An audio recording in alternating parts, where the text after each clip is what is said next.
All right, folks. Welcome to the next part in time value of money in finance. Please note के last video के अंदर हम लोगों ने देखा था कि what are fixed income instruments, right? Bonds की जिसकी जो एग्जांपल है. अगर आप लोगों ने वो वीडियो नहीं देखी तो आप लोग वो देख सकते हैं पीछे जाके हमारे यूट्यूब चैनल पे.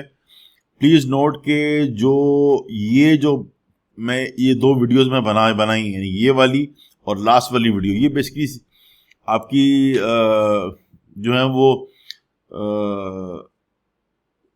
एडिशनल वीडियो हैं जो मैंने ऐड की हैं, क्योंकि प्लीज रिमेंबर कि मैंने आपको लास्ट वीडियो मेंशन भी किया था कि the reason I am making this videos is because मुझे आप लोगों की तरफ से कुछ स्टूडेंट्स के मुझे क्वेश्चंस आए, तो आई रियलाइज कि आप लोग अभी तक ये क्लियर प्रॉपरली सही तरह आप लोग नहीं समझ सके हैं कि difference between debt and equity. ठीक है ना, डेट इंस्ट्रूमेंट्स यानी कि फिक्स इनकम इंस्ट्रूमेंट्स और इक्विटी बेस्ड इंस्ट्रूमेंट्स, राइट, जिस तरह के स्टॉक्स होते हैं. तो उसकी वजह से मैं जो हूँ बेसिकली ये वीडियो बना रहा हूँ. ठीक है ना, तो लास्ट वीडियो में अगेन हम लोगों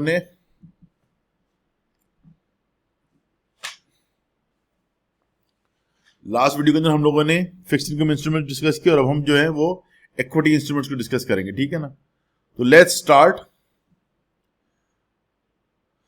तो अब इक्विटी इंस्ट्रूमेंट जो है वो, and I am gonna start by reading, let's actually start by reading the bullet points. कि equity instruments on the other hand, of course ये कंटिन्यूएशन है पिछली स्लाइड में से जो कि फिक्स इनकम को डिस्कस कर रही थी.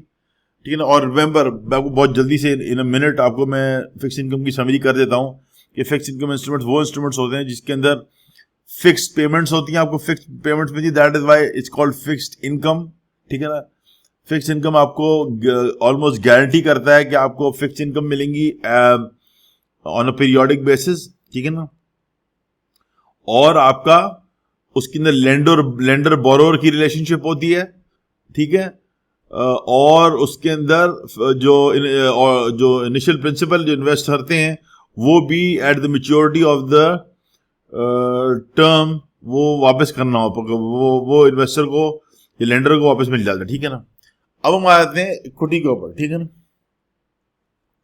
तो equity instruments on the other hand represent ownership stake in the company. Now please note कि लास्ट लेक्चर के अंदर जिधर हम लोग फिक्स इनकम इंस्ट्रूमेंट्स की बात कर रहे थे उधर हमने ओनरशिप का आपने नाम ही नहीं सुना. I did not mention at a single place specifically when I was talking about fix income instruments. अब मैं क्या टर्म यूज करता था, लेंडर बोरोवर या इन्वेस्टर बोरोवर. ओके, क्योंकि फिक्स इनकम इंस्ट्रूमेंट्स के अंदर जो इन्वेस्टर होता है वो बेसिकली लेंडर होता है. रिमेंबर, राइट, ये फिक्स इनकम की बात कर रहा हूँ, फिक्स इनकम इंस्ट्रूमेंट्स की. जो इन्वेस्टर होता है वो लेंडर होता है या क्रेडिटर होता है टू द बोरोवर. ठीक है ना, यानी कि लेट्स से मैं कोई कॉर्पोरेशन हूं और मुझे किसी प्रोजेक्ट के लिए फाइनेंसिंग करनी है और I want to get debt financing. तो मैं क्या करूंगा कि मैं बॉन्ड लेट्स से अगर इशू करता हूं, again remember I am going to be the issuer and who am I am also the borrower. तो बोरोवर इशूअर होता है नॉर्मली, राइट. टिपिकली जो है एक फिक्स इनकम इंस्ट्रूमेंट के सेटअप में the borrower is the issuer. वो उसने बॉन्ड इशू किया होता है और जब मैंने बॉन्ड इशू कर दिया तो इन्वेस्टर ने बाय किया बॉन्ड, राइट, या लेंडर ने बाय किया. तो remember I am the company which is borrowing the money. तो मेरी बुक्स के अंदर जो इन्वेस्टर है is going to be recorded या प्रेजेंटेड एज अ क्रेडिटर, यानी कि someone to whom we, that is the company, owes money to. Okay, अब इक्विटी पे आते हैं. ठीक है, that was a very quick overview of fixed income. अब इक्विटी इंस्ट्रूमेंट्स के अंदर आप लोग बोरोवर और लेंडर नहीं सुनेंगे. इन्वेस्टर होगा लेकिन इसके अंदर रिलेशनशिप चेंज हो जाता है. इसके अंदर ओनरशिप का एक पर्सपेक्टिव आता है, यानी कि जो इक्विटी इन्वेस्टर है they are basically owners in the company.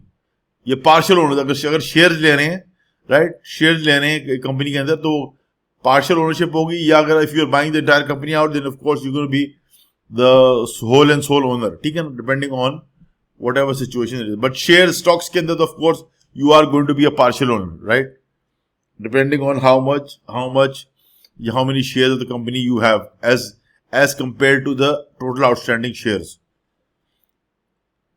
तो ये हो गया, ठीक है ना. Let's move ahead.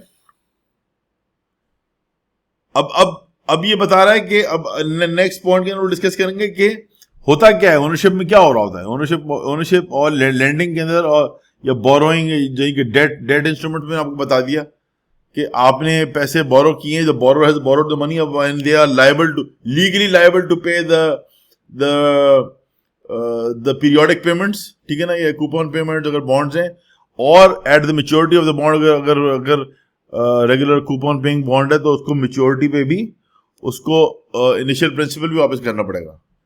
अब यहाँ पे क्योंकि हम इक्विटी में बात कर रहे हैं और इधर हम ओनरशिप की बात कर रहे हैं, तो जब कोई बंदा इक्विटी के ओनरशिप स्टेक लेता है तो उसमें क्या होता है कि व्हेन यू इन्वेस्ट इन, पढ़ते हैं इसको, क्या होता है, when you invest in stocks और shares of a company you become partial owner and you have the potential to benefit from company's profits and growth.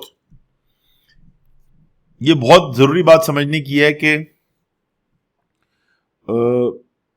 देखें, मैंने आप लोगों को लास्ट वीडियो में ये पॉइंट आउट किया था कि फिक्स इनकम इंस्ट्रूमेंट्स को, अगर आपको याद हो लास्ट वीडियो में, तो मैंने आपको क्लियरली पॉइंट आउट किया था कि फिक्स इनकम इंस्ट्रूमेंट्स का रिस्क भी कम होता है, ठीक है. ये अब जरा सोचें इस बात को सोचें कि फिक्स इनकम इंस्ट्रूमेंट्स में मुझे पेमेंट भी मेरी गारंटीड है. मेरा इनिशियल प्रिंसिपल अगर मैंने रेगुलर कूपन पेइंग बॉन्ड लिया तो मेरी इनिशियल प्रिंसिपल भी मुझे गारंटीड है. यानी कि अगर राइट तो मुझे वो company the borrower is legally liable to pay me, ठीक है, और मेरा रिस्क भी कम है. अगर आपको याद हो मेरा बोला था रिस्क भी कम है, ये रिस्क कम हो गया ना. फिक्स इनकम इंस्ट्रूमेंट्स के अंदर risk as compare to equity, fix income instruments में रिस्क कम होता है. क्यों? क्योंकि हर चीज जो है वो उसकी अंदर लीगल लायबिलिटी आ जाती है, गारंटी होती है. और अगर मैंने आपको ये भी मैंने लास्ट वीडियो मेंशन किया था कि अगर फिक्स इनकम इंस्ट्रूमेंट्स में अगर जो बोरोवर है इज अनेबल टू पे, और यानी कि अनेबल टू पे at the agreed upon time, और is unable to pay the agreed upon amount, ठीक है ना, दोनों केसेस में. यानी कि टाइम पे बोला था 1 साल का पेमेंट करूंगा, वो 1 साल के बाद नहीं कर सका, या 1 साल के बाद कर सका और लेकिन जितनी पेमेंट बोली थी उतनी नहीं कर सका.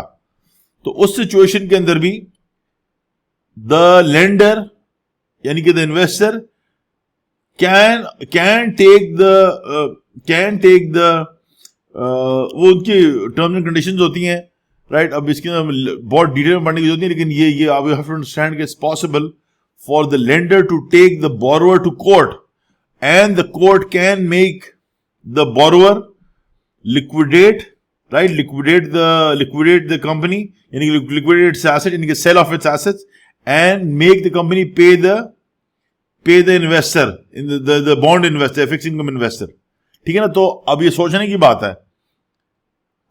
की बात है कि फिक्स इनकम के अंदर पेमेंट भी गारंटीड है, इनिशियल प्रिंसिपल भी गारंटी, वो भी मिलना आपको वापस मिलना है, ठीक है, और ऊपर से लीगल लायबिलिटी है कंपनी की बोरोवर के ऊपर. तो सवाल ये पैदा होता है कि why would anyone invest in equities? That's a logical question, right, कि भाई फिर तो हम इक्विटी में इन्वेस्ट ही ना करें. इसका जवाब आपको इस वाले पॉइंट के अंदर दिया गया है. वो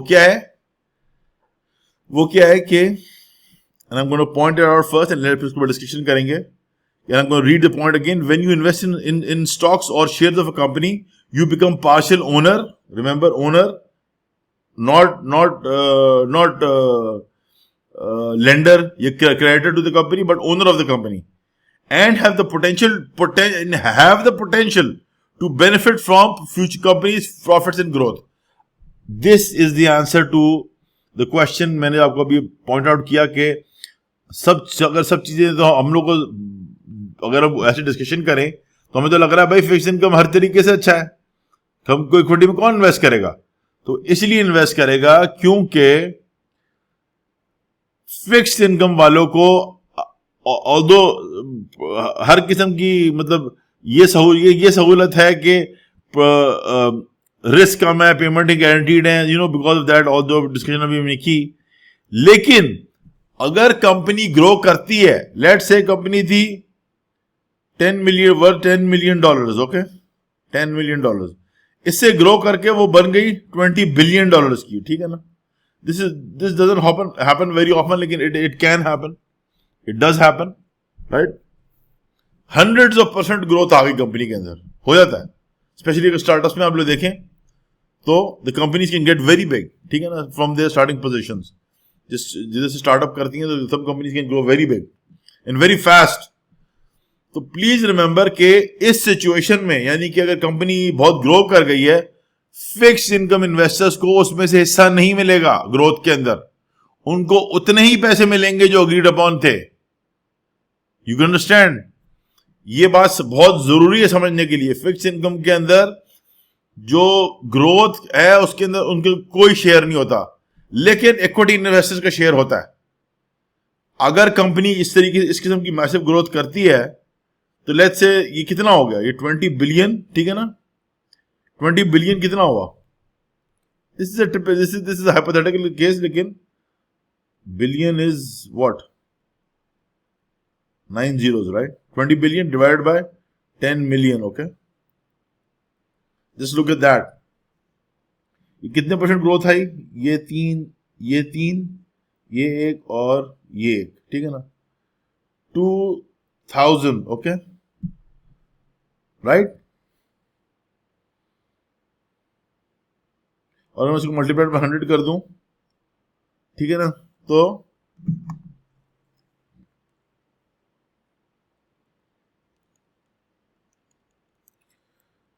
200,000%, राइट, अप्रोक्सीमेटली, ठीक है। अगर ये आपका ग्रोथ आई है कंपनी के अंदर, तो please understand, just imagine what's going to happen to the investment made by the equity investors, ठीक है ना, मैसिव पोटेंशियल ग्रोथ। अब प्लीज नोट, हर स्टॉक के अंदर ऐसा नहीं होता, हर स्टॉक नहीं इतना ऊपर चला जाएगा। वो आपको सीखना पड़ेगा कि किस तरह होता है, लेकिन वही समझने के लिए तो हम ये CFA कर रहे हैं, ताकि हम लोग को समझ आ सके कि, ताकि हम इस पोजीशन में आ सके कि हम एनालाइज कर सके कंपनियों को और उनका पोटेंशियल को, उनके फ्यूचर पोटेंशियल को रियलाइज कर सके बिफोर इट एक्चुअली हैपन, यानी कि before the growth actually happens, हम उसको एक्चुअली आइडेंटिफाई कर सके ऐसी कंपनियां के जिस तरह ग्रो करेंगी। प्लीज नोट, ये मैं आपको फाइनेंशियल एडवाइस नहीं दे रहा हूं। Do not go out and start buying each and every share. ये आप लोगों को इसमें बहुत टाइम लगेगा समझने में। मुझे 10 साल लगे थे, टुक मी 10 years बिफोर, जिस जगह मैंने पढ़ाई करना शुरू की, और मैं before I got to a level where I was comfortable making investments, right, या इवन रिकमेंडिंग इन्वेस्टमेंट्स। तो इट्स अ लॉन्ग प्रोसेस, लेकिन it's a very highly rewarding process, ठीक है ना। ठीक है, तो ये बात आप लोगों को जहन में रखनी है कि the biggest difference between, coming back to the topic, के इक्विटी और फिक्स इनकम के अंदर फर्क ये है, ये फर्क तो हमने डिस्कस कर लिया कि बॉन्ड्स के अंदर या फिक्स इनकम इंस्ट्रूमेंट्स के अंदर जो है वो डेटर क्रेडिटर, यानी कि लेंडर और बोरोर की रिलेशनशिप होती है, और इक्विटी इंस्ट्रूमेंट्स के अंदर ओनरशिप स्टेक्स होती हैं। और ओनरशिप का फायदा क्या होता है, क्या just moved all the notations, और ओनरशिप का फायदा क्या होता है कि आपको, यानी कि इक्विटी शेयर होल्डर को फ्यूचर पोटेंशियल अपसाइड में हिस्सा मिलता है, जो कि फिक्स इनकम इंस्ट्रूमेंट्स को, फिक्स इनकम इन्वेस्टर्स को या बॉन्ड इन्वेस्टर्स को नहीं मिलता। I'm going to move ahead. However, unlike bonds, equity investments do not guarantee fixed income payments. ये हमने डिस्कस कर लिया है। देखें, ये बात समझने की है कि अगर आपको इक्विटी में इतना, मैंने तो पहले आपको शुरू इस बात से की कि मैंने आपको ये पॉइंट आउट किया कि अगर फिक्स इनकम में हर चीज गारंटीड है, पेमेंटें भी गारंटीड हैं, फिक्स ओरिजिनल प्रिंसिपल भी आपको लीगल लाइबिलिटी है, उसके बाद रीपे यू, और फर्स्ट क्लेम भी है। आपको याद है मैंने लास्ट वीडियो में डिस्कस किया फर्स्ट क्लेम, कि डेट होल्डर्स या fixed income instrument get the first claim on the assets. यानी कि अगर किसी केस में कंपनी बैंकरप्ट होती है और उसके is unable to pay the creditors या the people who to whom the company owes money to, तो अगर केस कोर्ट में जाता है तो और कोर्ट अगर लिक्विडेशन कराती है, यानी कि court makes the company sell its assets to pay off the creditors, तो उस केस में सबसे पहले क्रेडिटर्स को पैसे मिलेंगे। और अगर कुछ बचेगा, अगर क्रेडिटर्स को पे ऑफ करने के बाद कुछ बचेगा तो इक्विटी होल्डर्स को मिलेगा। तो इक्विटी होल्डर्स के रिस्क ज्यादा हो गया ना पेमेंट गारंटीड है इक्विटी होल्डर्स के लिए, और लास्ट और रेजिडुअल क्लेम कहते हैं, इसको कहते हैं। लिक्विडेशन के केस में जो मैंने बात की थी, आपको याद हो कि मैंने फिक्स्ड इनकम इंस्ट्रूमेंट्स को बोला था, फिक्स्ड इनकम इंस्ट्रूमेंट्स में फर्स्ट क्लेम, ठीक है ना, first claim on the assets, right, on the liquidated assets. जबकि इक्विटी इन्वेस्टमेंट्स के अंदर, इक्विटी इंस्ट्रूमेंट्स के what's called residual claim, okay. यानी कि जब सबको पे ऑफ क्रेडिटर्स हो चुके होंगे, राइट, और भी जो लीगल लायबिलिटीज है वो पे ऑफ हो गई, तब अगर कुछ बचा तो तब वो इक्विटी होल्डर्स में डिस्ट्रीब्यूट होगा। अगर नहीं बचा तो कुछ नहीं मिलेगा, ठीक है ना, रिमेंबर दिस। तो however, unlike bonds, coming back to the third point, however, unlike bonds, equity investments do not guarantee fixed income payments. Instead, their value can fluctuate.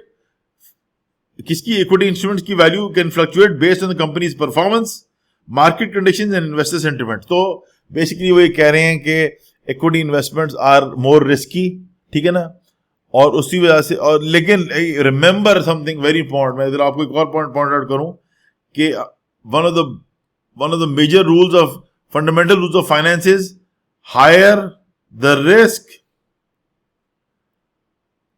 higher the return. Lower the risk, lower the return. ये rule है finance का, conventional finance का, कि अगर किसी चीज के अंदर रिस्क ज्यादा है तो उसके अंदर एक्सपेक्टेड रिटर्न भी ज्यादा होगा, ठीक है ना। ये कैसे होता है, क्या होता है, हम बाद में देखेंगे। This is not the time to discuss that, video बहुत लंबी हो जाएगी, ठीक है। तो again one more time, equity investments में रिस्क ज्यादा है कम है? इक्विटी इन्वेस्टमेंट्स में रिस्क ज्यादा है, इसी वजह से इक्विटी इन्वेस्टमेंट्स के अंदर रिटर्न भी ज्यादा है, या रिटर्न का पोटेंशियल ज्यादा है, राइट। और जिस तरह मैंने आपको बताया कि फिक्स्ड इनकम इन्वेस्टमेंट्स को does not matter how big the company gets और इफ द कंपनी गेट्स बैंकरप्टेड।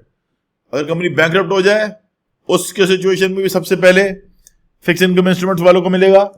और अगर आसमान पे चली जाए कंपनी, मेक्स मैसिव प्रॉफिट्स और वैल्यूएशन बहुत हाई हो जाती है, उसको तब भी उतना ही मिलेगा जो कि बॉन्ड या फिक्स्ड इनकम इंस्ट्रूमेंट पे अग्रीड अपॉन रेट था, उसका फिक्स्ड इनकम इंस्ट्रूमेंट्स का पोटेंशियल ग्रोथ के अंदर कोई हिस्सा नहीं होता, इक्विटी इन्वेस्टर्स को होता है।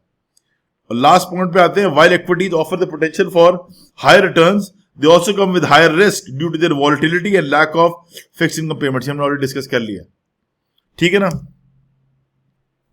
अब मैं छोटी सी आप लोगों को एक समरी दिखा दूं, ये summary fixed income versus equity investments. तो समरी में मैं I'll just sum it up very quickly. Fixed income instruments involve lending money and receiving interest payments, ये हमने डिस्कस कर लिया है। While equity investments involve owning a portion of a company and potentially benefiting from its growth and profits, ठीक है। The distinction lies in the nature of the financial arrangement and the associated level of risk and return, ठीक है ना। ये सारी एक छोटी सी आपको मैंने ओवरव्यू दिया है in this video, in the last one.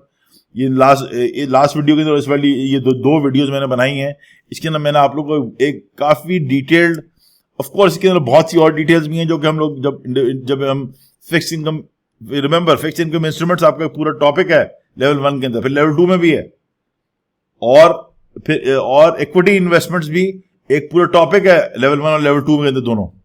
तो अभी आप लोगों ने बहुत डिटेल समझनी है, लेकिन राइट अभी के लिए बहुत है ये, ठीक है ना। आपको मैंने समझाया, ये आप लोगों को अभी के लिए काफी है, आप लोगों की बहुत अच्छी ओरिएंटेशन हो जानी चाहिए अब तक regarding fixed income and equity investments, right. Next video के अंदर हम लोग देखेंगे equity investments and time value of money, ठीक है।